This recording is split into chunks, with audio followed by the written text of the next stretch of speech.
Well, thank you very much, and good afternoon. I'm delighted to welcome FIFA President Gianni Infantino, one of the greatest men of sport.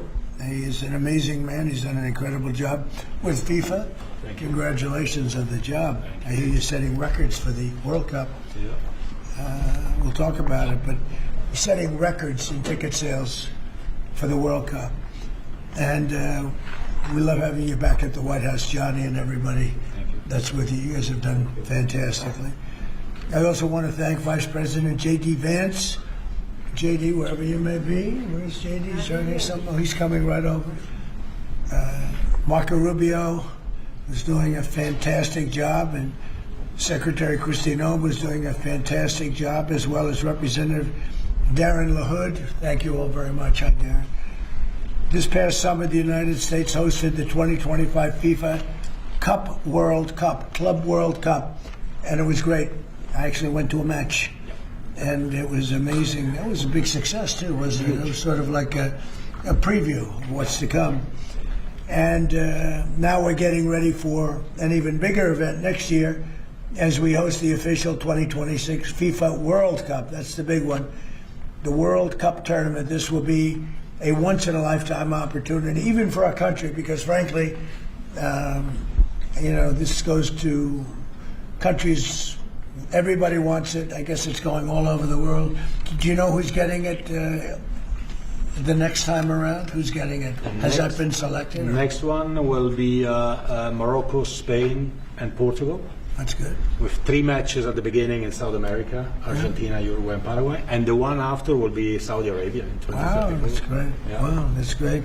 Well, we have the king coming, Crown Prince is coming tomorrow.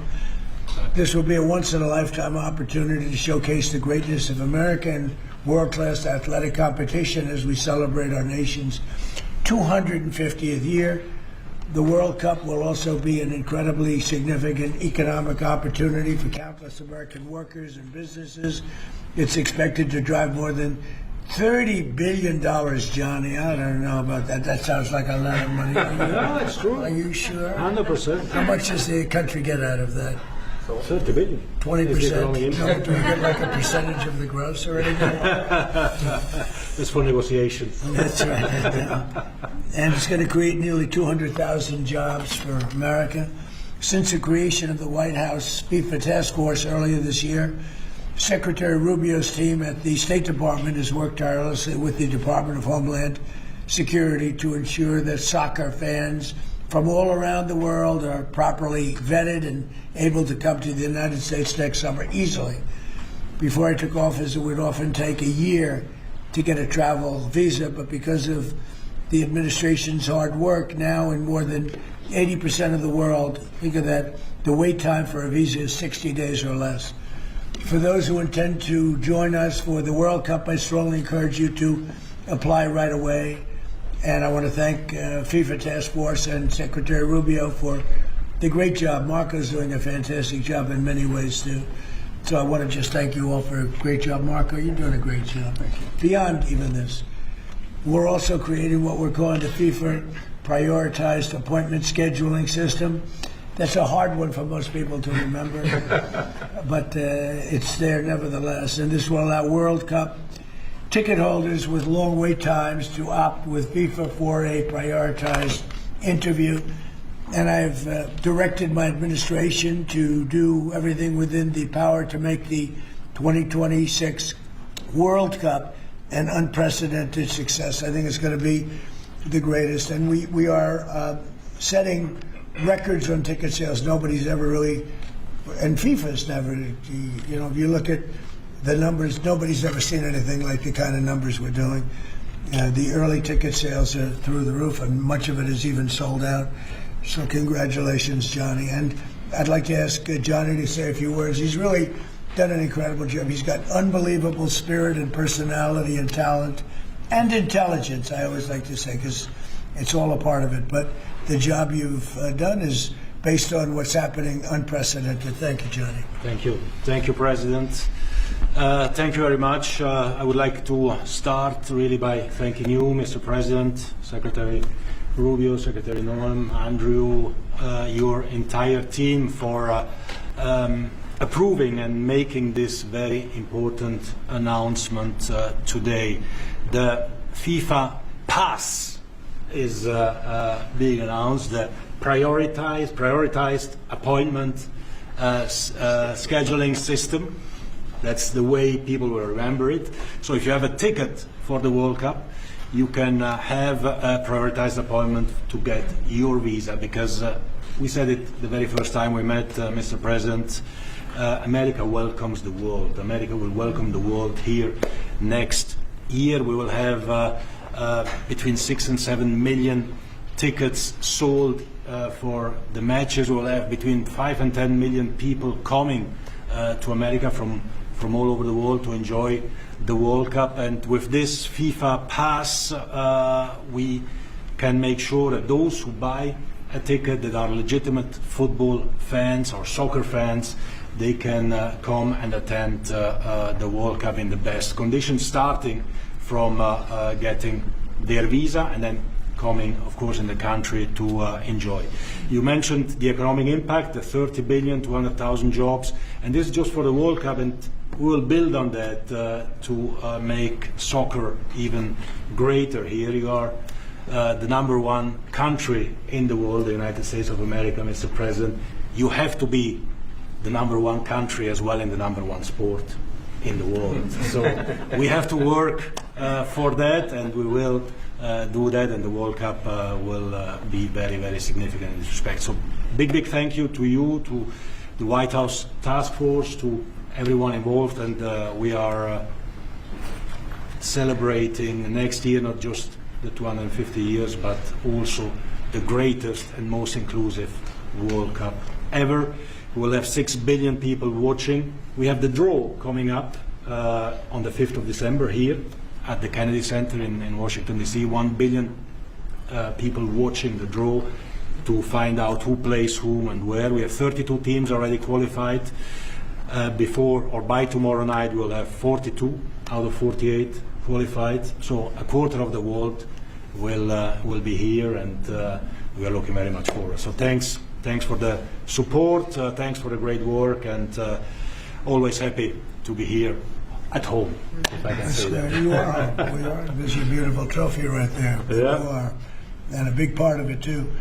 Marco, would you say a few words? Yeah, thank you, Mr. President. First of all, for getting the games, because this happened in your first term when the Cup came here, and it's a major undertaking. So we've deployed over 400 additional consular officers around the world to deal with that, in some cases doubling the size of the consular presence in our embassies in certain countries. And the good news now is that in about 80% of the world you can get an appointment within 60 days. It used to take, half a year or longer, and now sometimes it took, now you can get it in less than 2 months, where in places it took over a year. In places, for example, like Brazil and Argentina, it took over a year to get an appointment. Now you can get it in less than 2 months. So our advice to everybody is, if you have a ticket for any of the games, you need to apply if you haven't done so as soon as possible. Don't wait till the last minute. Your ticket is not a visa. It doesn't guarantee admission to the U.S. It guarantees you an expedited appointment. You're still going to go through the same vetting. We're going to do the same vetting as anybody else would get. The only difference here is we're moving them up in the queue. We're moving them up faster. But my advice to everyone that's watching around the world is, if you intend to come to the games, you have to have a ticket. You need to apply. Apply as soon as possible. You're going to get your interview within, 6 to 8 weeks, and move forward from there. Don't wait till the last minute to do it. Thank you. Mr. Congressman, would you like to say that? Well, first of all, Mr. President, none of this would have happened without your leadership securing this during your first term. I tell my colleagues all the time, this will be the largest sporting event in the history of the world. We expand from 32 to 48 teams for the first time ever. We're doing it with Mexico and Canada, but obviously the 11 host cities will be here in the United States, and it's going to have a $30 billion impact economically in this country. And so it has been a team effort by everybody, but I also want to thank President Infantino and obviously you, Mr. President, and your entire team, Andrew and Nick and everybody. It is going to be an unbelievable sporting event next summer. It's going to be great. It's going to be great. Andrew, would you like to say something? Sure. I think we'll have somebody much more important. it's much more important. And honestly, without her work, without Secretary of State Rubio's work in the State Department, this would not happen. And without your leadership and your vision, this would not have happened. I think 2 key points. One, the Secretary of State already highlighted. This is a welcoming message to the world without going around the safety and security procedures. It's so key to make sure that this World Cup is safe and secure, and the White House task force is working every day to make sure that's the case. And also, as Congressman LaHood said, the economic benefits for American businesses, both small and large, from a $30 billion event like this. So really, thanks to all the White House task force members, from Secretary Rubio to Secretary Noem. The 2 notice of funding opportunities that went out to the cities and states last month were really key from the safety and security perspective. To Deputy Chief of Staff Luna, who is integral in this whole process, to the White House task force members that are standing in the back of the room today and that couldn't be here. Without your hard work, this would not have happened, and I really can't thank you enough for really the best team I've ever been a part of. And also to FIFA, to the President Gianni Infantino, my good friend Carlos Cordiero, your desire to make this World Cup the best yet, it's contagious. Every single day I come in and think, what can we do to make this even better? And Mr. President, your vision more than anything. I think it takes a unique visionary to be able to go and see a sporting event and realize that this can be one of the greatest cultural events in world history. And I think there are very few people, aside from the 45th and 47th President of the United States, Donald J. Trump, that can do that undertaking. So thank you. Thank you very much. Christy? Mr. President, thank you for Andrew. Thank you for making him the head of our FIFA task force. He's fantastic. And Nick has been a rock star in facilitating all of our meetings, getting everybody together, and making sure that we're prepared to host this event. And it's going to be the world's largest sporting event ever hosted, and it's happening under your leadership. So every department has been working, but the Department of Homeland Security is working on making sure people can travel here safely. They know that they're welcome to the United States, that each of these events will be cooperative events with our cities to make sure that security needs are met. We put out over $600 million worth of grants to the 11 host cities that they'll have the advantage to partner on technologies and screening technologies, drone technology, counter UAS as well will be implemented. So we'll be prepared to host it safely, but also with Marco's leadership at the State Department, making sure that people that come in on these tourist visas are coming in thoroughly vetted, just like anyone who would travel here, and they would come and enjoy our country, and then they would go home and go home in a timely manner. So we're excited about that, and we're excited to partner with you, Mr. President, on creating memories for people around the world that will make them not just fall in love with the United States, but also fall in love with the sport of soccer. Thank you. How many games are there, Johnny, total? Total 104 games, meaning 104 Super Bowls in 1 month. This is the magnitude of the event. When you think It is. It's incredible. it's, 104 it's Super going to Bowls in be 1 month. the biggest sporting event we've ever had. It's like having 104, or even if you cut it in half, 50, 60 Super Bowls, right? That's okay too. Any 1 month. questions? Mr. President, can you just take us through this FIFA Pass idea that you guys are talking about here? How exactly is it going to work for ticket holders to this big event that the United States is hosting? I'll let my guys do that because they can do it much better. And either one of you two, Nick, would you like to talk about it? Sure. Well, Mr. President, without your leadership, this would not happen. And we came in 10 months. We have a system that's going to welcome the world. The greatest host in the history of the world is going to host the world here. Basically, this system allows folks with a FIFA ticket purchased through FIFA to go through the FIFA portal. That is then going to get prioritized with the State Department, so that those appointments are going to be had before existing appointments, so that people, when they buy tickets, they have confidence that they're going to be able to come to the games and spend their money and travel this country and do all the things that they want to do and enjoy the game. So it's an incredible vision that the President executed here. Within 10 months, we started with really not that much. And so this whole team here, with the President's guidance, has made this possible. It's going to be the greatest games in the history of the world. Okay, do you have that? Yes, Yes. Not too complicated. Daniel, please. Daniel? Mr. President, yep. You were talking about the economic impact of this. Billions and billions of dollars. This builds on the framework and the groundwork that you've built already up for a major year in 2026. Deregulation, energy independence, tax cuts, historic amounts of private sector investments. What do you envision for the 2026 economy when this event comes to town next year, too, on top of everything else? Yeah, it's just a huge economic boon to this. You know, we had a little shutdown that was caused by the Democrats, and this will make up for it many times over, so that's good. But I think it's the importance of the event all over the world is watching, and it really is. It's like having, you know, many Super Bowls, actually. Each game is almost a Super Bowl. Some of them are, I guess you could say, bigger than Super Bowls. I guess when you get to the finals, it's of that level or more. Much more. Worldwide, I think it's got to be more. So that's great. You know, when Johnny and I made the deal, I never thought I was going to be president because I was supposed to be retired by that time, and I got a little lucky. So I'm very honored to have it. And we have the Olympics coming too. That'll be great. And the 250. 250 is going to be right out on the lawn. You're going to have a UFC event with Dana White and his people. He's going to have the greatest card they've ever assembled. I was talking to Dana White the other day, and they're going to have the greatest card they've ever assembled, Johnny. So you'll be sitting up there with me, Darren. We'll be watching it. So right opposite the front door of the White House. That's going to be on June 14th. So it's really going to be an amazing period of time. But this is something very, very special. World Cup. All my life I've heard about it. Yeah. Mr. President, I have a question about Venezuela, but can I just first ask, the help of the president's always news. Your voice sounds a little rough. Are you feeling all right? I feel great. I was shouting at people because they were stupid about something having to do with trade in a country, and I straightened it out. But I blew my stack at these people. Well, it sounds like there's a follow-up there, but can I ask you about Venezuela? You suggested... Sounds as the what? It sounds like there's a follow-up there, but can I ask you about I Venezuela? thought you said there was a polyp. And I said, I don't want to hear that. Okay. You suggested you've made a decision about what you want to do next about Venezuela. I understand you don't want to tip your hand, but is there anything you're ready to rule out at this point? Are you ruling out U.S. troops on the ground? No, I don't rule out that. I don't rule out anything. We just have to take care of Venezuela. They dumped hundreds of thousands of people into our country from prisons. Nobody knows better than this young lady right here. She's done an incredible job with Tom Homan and all of your people. It's amazing. You know, we have a tight border right now. Nobody comes in. But we had millions of people pouring through. A year ago, we had millions of people pouring through our border. And many of them came from Venezuela, including Tren de Aragua, the gang. And I guess what I'm hearing, Christy, is that's as bad a gang as there is anywhere It's the in the worst. world. Absolutely, Is that absolutely, they are the worst. I mean, they're worse than MS-13. They're killers. They massacre people. They cut them up into pieces and they bury them in their communities where they grew up. They're horrible people. Now, we had a lot of them, and many of them, most of them, pretty soon, most of them are going to be out.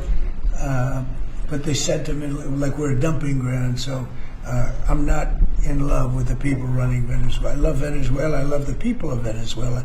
But what they've done to this country, and I really say this, what Biden and the Democrats have done to this country can never, ever be forgotten. You suggested Maduro wants to talk. Are you prepared to speak with him directly? Would you commit to doing that before you order strikes? Yeah, I probably would talk to him. Yeah, I talk to everybody. Mr. President, Go ahead, Jamal please. Washington Garrett, was that what you were Please, go referring ahead. to? Was that India? Rebecca Zalko with Blaze News. So, in a recent interview, you had made some remarks about H-1B visas. You said about H-1B visas. Yeah. You said that there were certain talents that Americans needed to outsource to foreign workers. Could you clarify? Until they learn that, yeah. Like, for instance, if you're going to be making chips, we don't make chips too much here anymore, but we are going to be in a period of a year. We're going to have a big portion of the chip market. But we have to train our people how to make chips because we didn't do it. We used to do it, and then foolishly we lost that business to Taiwan. Very, very foolishly, because if they had a president that thought like I did, they would not have let that happen. But it's all coming back. I think we're going to have within a few years, we're going, and not because of the CHIPS Act. The CHIPS Act was a disaster for this country. We gave away billions of dollars to other countries and other locations and companies, and all they did was rob our money. But because of tariffs, the chips are coming back. Chip makers are all coming back. And I think within a very short period of time, we're going to have maybe even the majority of the chip making in the world will be right in the United States, where it should have been all along. But because we had people that didn't believe in tariffs, they believed in them, but they didn't know how to use them, we would have had nobody leaving our country right now. And instead, you have almost 100% of the chips are made in Taiwan. It's so disgraceful. The good news is it's all coming back. Yeah, please. Mr. President, The gentleman in the back. Thank you, Mr. President. I want to just follow up on Venezuela. In these talks with Maduro, is there anything that he could say or do that would allow you to feel like he could stay with your support? Is there anything that he could say that you would be, okay, you can stay with you? It's hard to say that. You know, the question's a little bit tricky. I don't think it was meant to be tricky. It's just that, look, he's done tremendous damage to our country, primarily because of drugs, but really because we have that problem with other countries too. But more than any other country, the release of prisoners into our country has been a disaster. He's emptied his jails. Others have done that also. He has not been good to the United States. So we'll see what happens. At a certain period of time, I'll be talking to him. Mr. President, can I follow up? You mentioned your voice and you were shouting about trade. Which country in particular upset you? Was it India? No. A country wanted to try and renegotiate the terms of their trade deal, and I wasn't happy about it. Well, which country was it? People want to know. Why would I say that to you? I can't believe it. Mr. President, on the World Cup, if you would, Seattle and the World Cup. The new mayor-elect of Seattle is a Democratic Socialist. Seattle has six, or beyond. I watched her. Right, Seattle has six. That's more than socialism. Right, Seattle has 6 World Cup games. How close are you going to be watching that city with the crime in that city? Well, if we think, and I'll have to speak to Johnny about this, but if we think that the mayor of L.A. is incompetent, everybody knows that. You know that I was there, I guess, 2 years ago, and we got all the federal permits taken care of, far more complex than the state permits and the city permits. And Lee Zeldin, who's a superstar, got everything taken care of. The toughest part, having to do with the fires, that should have never happened. If they let the water come in, it wouldn't have happened, right? Do you know that people aren't building their houses yet? I mean, can you imagine that? And if we didn't go in early on, Chris, I think we can say it. Well, the head of their police department said it. They were unable to handle. You would have had, not only did you have the fires, but you would have had total insurrection in Los Angeles. And if we didn't go in, and the head of, the gentleman, he said it, and he said it strongly, said we could not have done it without the federal government. We did a great job. If we think there's going to be a sign of any trouble, I would ask Johnny to move that to a different city. We have a lot of cities that would love to have it, number one, and we'll do it very safely. So if we think there's a problem in Seattle where you have a very, very liberal/communist mayor, I would say, certainly beyond just liberal. I watched her over the weekend. Wow, that's another beauty we got there. But if we think there's going to be a problem, we'll, Johnny, can I say we will move? I don't think you're going to have this problem, but we're going to move the event to someplace where it's going to be appreciated and safe. Yeah, well, I think safety and security is the #1 priority for a successful World Cup. We can see today that people have trust in the United States when we see at the ticket sales, we sold, record-breaking figures of tickets, almost 2 million already sold out of 2 million that we have been selling. This is because people, they know that they will be coming here and they will experience a safe and secure World Cup. This is the responsibility, of course, of the government, of Secretary Norm, of everyone, and obviously we will. We will discuss. We are working together. We have a task force for this, and we must ensure that all fans coming from abroad or being here, they can experience a celebration of coming together of the sport. And this goes only with 100% safety. We are communicating with all these mayors about what their responsibilities are. They know the safety and security of these events is their #1 responsibility, and we'll be there. The president's always there to keep Americans safe, but he also makes sure the people that know their responsibilities and that they're prepared to host these events and do so in a safe manner. Is there a timeline that would have there was some news this morning from an Axios report that Senator Ted Cruz was laying the groundwork for a potential 2028 presidential run. Could I get your reaction to? Could you see yourself supporting Senator? Well, he's a friend of mine. I haven't spoken to him about it. It's a little early. It's 3¼ years. That's a long time. But he's a very good guy. He's a very good friend of mine. You remember we had quite a campaign against Ted, and it worked out quite nicely. Let's see, where are we? Oh, we're the other. But I'm not that surprised to hear that. Mr.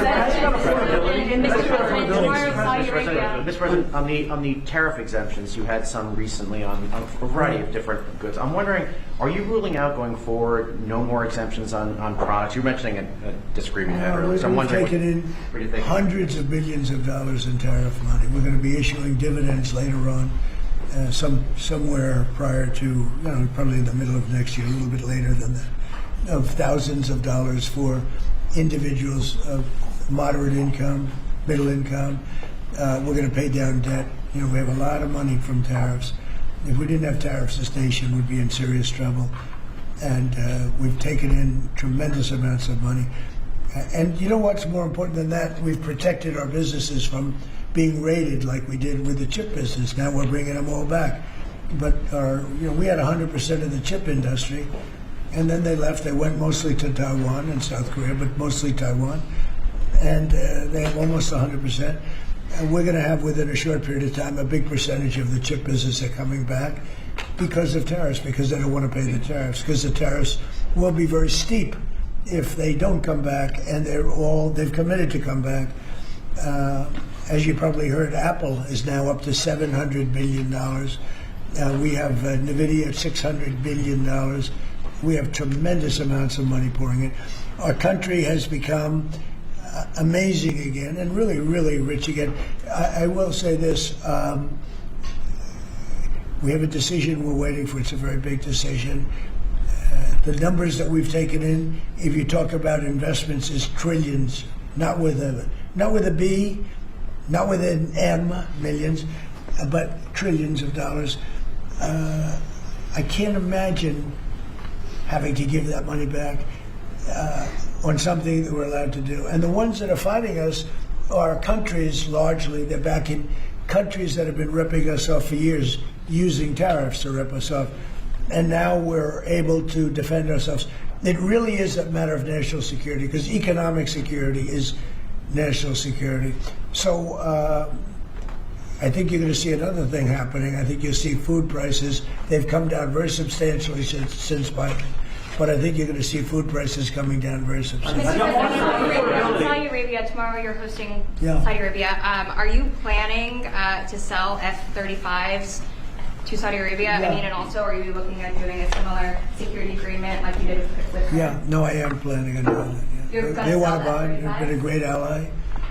They've got to like us very much. Look at the Iran situation, what we did in terms of obliterating, we obliterated their nuclear capability.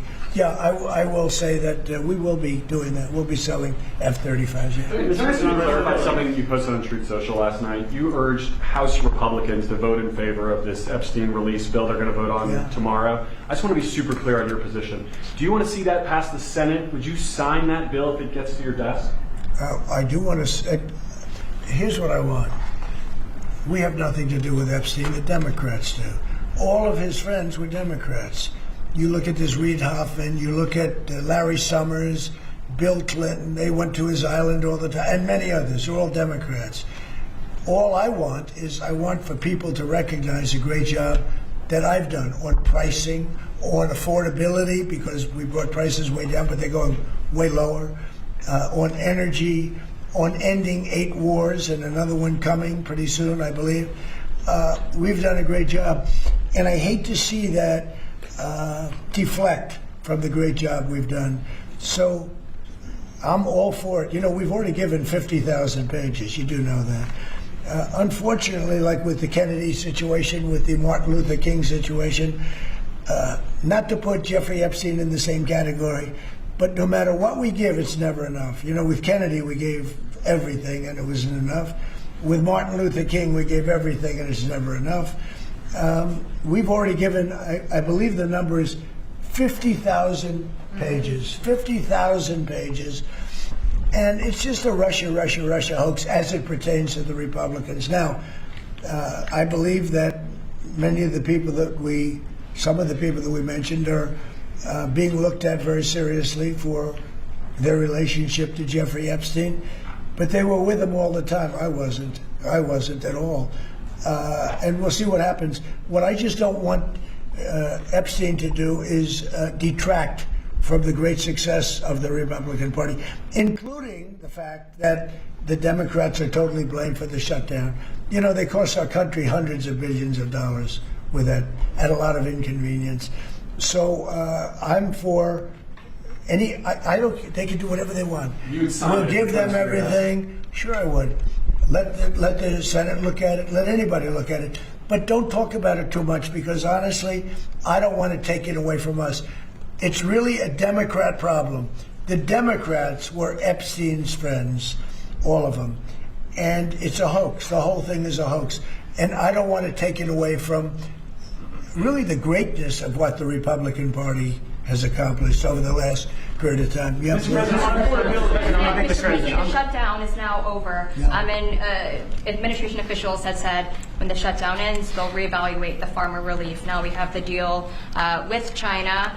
So is the administration still looking to dish out farmer relief now that the government is back open? we want to. I'm always going to help our farmers. So are you still looking to do I would do that, yeah. If they need relief, we'll be there for them. We're going to always be for our farmers. So what are you waiting Yeah, for? please, in the back.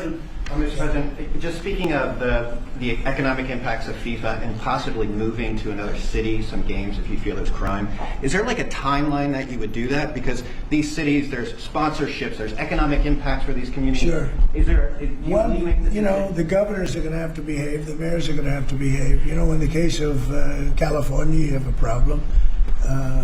You have high crime, and you have a place that just suffered great fires and everything else, and they didn't do a very good job. And if we didn't go in from the crime standpoint, you would have had a disaster. It would have been. It was not going to be handled properly. It wasn't able to be.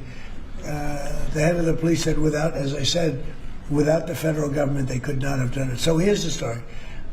I love Los Angeles. If they want help during this, I would love to send in National Guard or whoever's necessary to help them. I want it to be great. I'd love it to be in Los Angeles. I love the place. It's a natural for Los Angeles. If we think there's going to be crime, if we are obstructed by the governor, and maybe he won't obstruct, maybe it'll be great. But I'd love him for him to call and say, you know, we'd like to have some extra help. Because if there's even a hint of a problem, we want to get in there before the problem occurs. We want to make it totally safe for Johnny and FIFA and all of the great people that are going to be there. And I think that's going to happen. I would be honored to help California if they're going to have a problem. And if they think they're going to have a problem, they should say so. We can be in there in 24 hours notice and do a great job. But does that happen a year, by the end of the year, by the end of the first quarter? Well, I think this, if they would tell us now, they're not going to have a problem. Because if we go in, they don't have a problem. Look at D.C. There's no crime in D.C. anymore. And D.C. was a mess. If they want us to go in, I'd like them to tell us right now. But if we go in, there will be no problem. There will be no crime. What's the message then to like local businesses who are considering sponsoring? Tell your governor to ask for federal help. We'd love to help them. Also potentially launching strikes in Mexico or putting American troops or American personnel into Mexico to deal with the Would I cartels. launch strikes in Mexico to stop drugs? It's okay with me. Whatever we have to do to stop drugs. Mexico is... Look, I looked at Mexico City over the weekend. There's some big problems over there. If we had to, would we do there what we've done to the waterways? You know, there's almost no drugs coming in through our waterways anymore. Isn't it down like 85%? It is, sir. I don't know who the 15% would be. It wouldn't be you. No, that's for sure. No, I think it's been... Tons and tons of you would say drugs. that's a big signal. Absolutely. We have almost no drugs coming into our country by the sea, by, you know, the waterways. And you know why, okay? I mean, it's pretty obvious. Would I do that on the land cars? I would absolutely. Look, every boat we knock out, we save 25,000 American lives. Not to mention the destruction of families. These families are decimated forever. The mother, the father, the children, they never recover really from it. You know, when you lose somebody like the way they live, if you lose them, but the way they die is horrible. So when we knock out a boat and we save 25,000 lives, that's great. Now, do I feel the same way about the corridors that they use? We know every one of them We have every one of those corridors under major surveillance. We have nobody coming in through our southern border, but we know exactly how they get their things here, how they get the drugs here, fentanyl, cocaine. Colombia has cocaine factories where they make cocaine. Would I knock out those factories? I would be proud to do it personally. I didn't say I'm doing it, but I would be proud to do it because we're going to save millions of lives by doing it. Would you only do it with Mexico's permission, though? I wouldn't answer that question. I've been speaking to Mexico. They know how I stand. We're losing hundreds of thousands of people to drugs. So now we've stopped the waterways, but we know every route.